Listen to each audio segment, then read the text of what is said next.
Iya, pemirsa, Amerika Serikat dikabarkan tengah menyiapkan serangan udara ke wilayah Iran, menyusul eskalasi protes yang makin masif di negara tersebut. Tak sampai di situ, Presiden Amerika Serikat Donald Trump juga bersikeras untuk menguasai Greenland yang dinilai sangat penting bagi keamanan Amerika Serikat untuk pertahanan rudal dan kepentingan militer yang strategis. Lantas bagaimana dengan dinamika yang terjadi ke depan dan bagaimana Indonesia harus bersikap? Untuk membahas hal tersebut, kita akan berbincang bersama analis politik internasional TV One, Irfan Maulana, yang sudah tersambung melalui sambungan video. Selamat pagi, Bung Irfan. Selamat pagi. Baik, Bung, langsung saja. Terkait konflik Amerika Serikat dan Iran yang saat ini eskalasinya memanas, begitu ya. Namun mengapa hingga saat ini Amerika Serikat belum juga menyerang Iran? Sejauh ini Amerika Serikat kan basis untuk melakukan serangan terhadap Iran adalah pangkalan-pangkalan Amerika yang tersebar di Timur Tengah, khususnya di negara-negara Teluk dan sekitarnya seperti di Saudi Arabia, Bahrain, Qatar, Uni Emirat, Oman, dan lain sebagainya.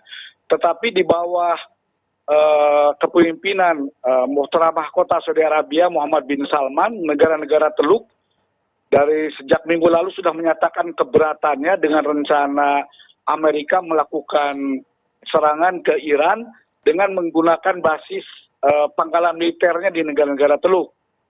Amerika Muhammad bin Salman, Saudi Arabia mewakili kepentingan regional, khususnya negara-negara Arab Teluk, keberatan dengan rencana agresi Amerika ke Israel.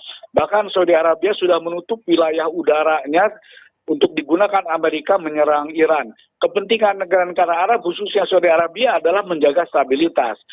Negara-negara Arab mengambil pelajaran betul dari perang Iran-Israel beberapa waktu lalu, ya, dan juga serangan Israel ke pangkalan Amerika di Qatar, bahwa jika itu terjadi eskalasi, Israel melakukan serangan balasan ke Amerika dan ke Israel, ini akan menimbulkan eskalasi dan mengganggu stabilitas kawasan, terutama stabilitas di Teluk Teluk Hormuz yang menjadi salah satu sumber supply chain dari distribusi minyak dunia, ya. Jadi itu satu. Yang kedua juga negara-negara Arab tentu saja sedang dalam proses penting untuk penyelesaian stabilitas di Timur Tengah melalui gencatan senjata Israel Palestina, ya, khususnya di Gaza yang bulan ini memasuki fase kedua. Nah, proses ini bisa terganggu, bisa gagal lagi jika eskalasi meningkat akibat serangan Amerika ke Iran. Itu sebetulnya salah satu hambatan utama dari kenapa Amerika kembali menunda rencana menyerang Iran, ya. Yang ini bisa menggagalkan rencana Amerika dan Israel untuk melakukan pergantian rezim di Iran.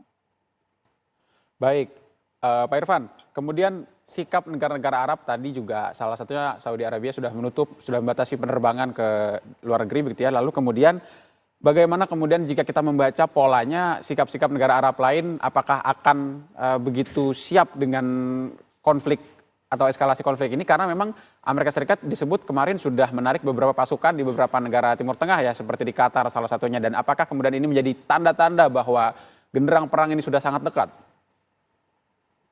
Gini, Saudi Arabia menutup wilayah udaranya untuk digunakan Amerika bermanuver menyerang Iran, itu maksud saya. Saya kira ini juga akan diikuti oleh negara-negara Arab lain yang di situ ada pangkalan militer Amerika seperti Qatar, Bahrain, Uni Emirat, Kuwait, dan negara Arab yang lain, termasuk Irak, ya, dan Suriah. Jadi ini tentu saja akan menghambat, membutuhkan effort lebih besar bagi Amerika untuk melakukan serangan yang presisi ke wilayah di Iran menjadi target serangan. Yang tujuannya memang untuk menggulingkan rezim. Jadi ini demonstrasi besar di Iran itu sudah by design, ya, sebetulnya sudah lama dirancang, yang saat ini mungkin menuju puncaknya. Setelah kemarin gagal, serangan Israel kemarin ke Iran, kemudian diikuti juga serangan Amerika ke situs nuklir Iran, yang sebelumnya juga sudah diprovokasi atau dimulai dengan demo-demo anti rezim di Iran, yang ternyata serangan kemarin gagal sebetulnya untuk bisa menggulingkan rezim Ali Khamenei atau rezim Paramula atau rezim Wilayatul Faqih yang berkuasa sejak tahun 1979 di Iran, yang akan digantikan oleh kelompok pendukung rezim Shah Iran, rezim lama yang pro Barat, pro Amerika dan pro Israel. Ternyata memang tidak mudah ya menggulingkan rezim Mullah atau Wilayatul Faqih yang berkuasa di Iran ini yang sudah sedemikian kuat, karena rezim ini juga ditopang oleh doktrin ideologi yang ditopang juga oleh sumber keuangan ekonomi Iran yang memang diarahkan untuk mempertahankan rezim ini tetap berkuasa. Sebesar apapun demonstrasi kemarin ternyata berhasil dipatahkan, walaupun memang memperlihatkan adanya tindakan represi yang konon sudah ribuan orang yang tewas dan puluhan ribu orang yang ditahan di tangan oposisi. Dan rezim Iran juga sudah melakukan gerakan atau aksi menggalang demonstrasi tandingan yang jumlahnya lebih besar untuk mengalahkan aksi massa yang telah berlangsung berminggu-minggu ini. Posisi negara Arab kelihatannya clear, tidak menginginkan adanya eskalasi. Karena itu negara-negara Arab melalui Saudi Arabia sebagai negara terkuat di kawasan menyatakan sikapnya menolak rencana Amerika dan Israel menyerang Iran dengan tidak mengizinkan menggunakan wilayah udaranya digunakan untuk bermanuver menyerang Iran. Baik, baik. Jika kita membaca konfliknya lebih luas lagi dalam kondisi geopolitik global begitu ya, apakah kemudian posisi konflik antara Amerika Serikat yang memanas dengan Iran, lalu kemudian ini akan dibaca oleh Rusia dan juga Cina? Dan kira-kira seperti apa respons dari negara-negara seperti Rusia dan juga Cina yang notabene kita ketahui bersama-sama merupakan musuh bebuyutan Amerika Serikat ini? Apakah akan ada sokong-menyokong atau seperti apa, Pak Irfan? Begini, Iran seperti halnya Venezuela termasuk sumber minyak utama Tiongkok. Venezuela itu kan 80% ekspor minyaknya itu ke Tiongkok. Dengan kemarin Amerika menyerang Venezuela dan menculik presidennya, Amerika punya akses untuk mengendalikan minyak Venezuela yang merupakan negara penyimpan cadangan minyak terbesar dunia. Iran adalah salah satu negara juga penyimpan cadangan minyak besar dunia, dan ekspor utama Iran itu adalah ke Tiongkok. Jadi Iran dan Venezuela merupakan sumber utama suplai energi, kebutuhan energi atau kebutuhan minyak Tiongkok untuk menopang industrinya gitu. Dan saat ini Tiongkok merupakan musuh utama Amerika dalam konteks perang dagang.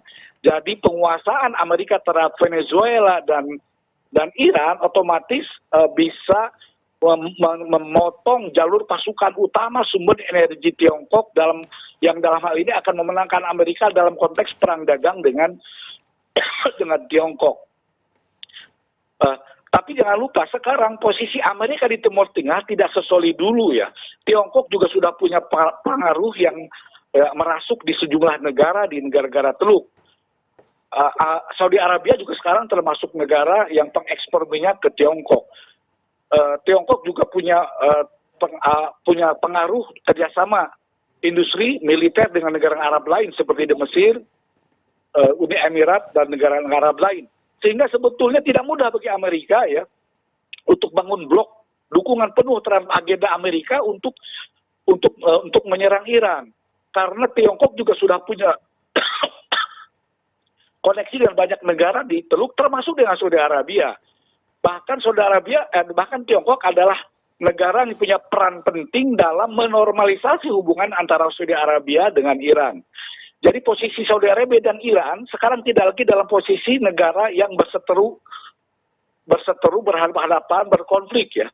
Sejak masuknya Tiongkok diikuti dengan kepentingan Saudi Arabia untuk memperoleh akses pada sumber energi nuklir untuk menjadi negara yang punya program nuklir. Tiongkok dalam konteks ini berupaya menjadikan Saudi Arabia dan Iran sebagai negara yang punya hubungan normal, bahkan bisa jadi akses Saudi Arabia terhadap teknologi nuklir itu dari Tiongkok melalui Iran.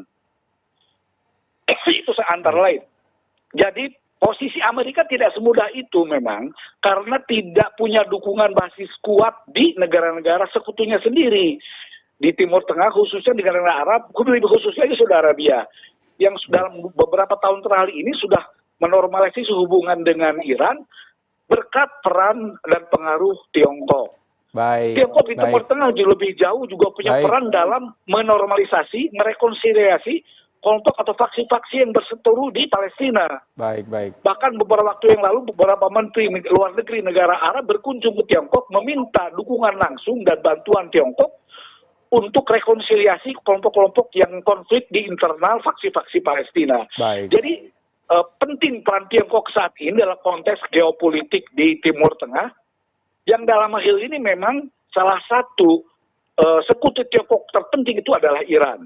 Baik, terima Dan kasih. dalam kepentingan negara-negara Arab Timur Tengah untuk menjaga keseimbangan, mereka melihat penting posisi Iran untuk tetap dalam posisi stabil dalam hubungannya dengan negara-negara Teluk dan dalam konteks menciptakan stabilitas di Timur Tengah dan menjaga peran yang seimbang posisi Tiongkok, Rusia, Amerika, dan Uni Eropa di Timur Tengah. Baik. Artinya Kang Irfan, kita sedikit simpulkan bahwa kemudian kompleksnya geopolitik di Iran dan Amerika Serikat, terutama dengan keterlibatan Eropa dan juga negara-negara Asia Timur, ini masih cukup kompleks dalam konteks geopolitiknya di sana. Terima kasih atas diskusinya pagi ini, Pak Irfan. Selamat beraktivitas kembali.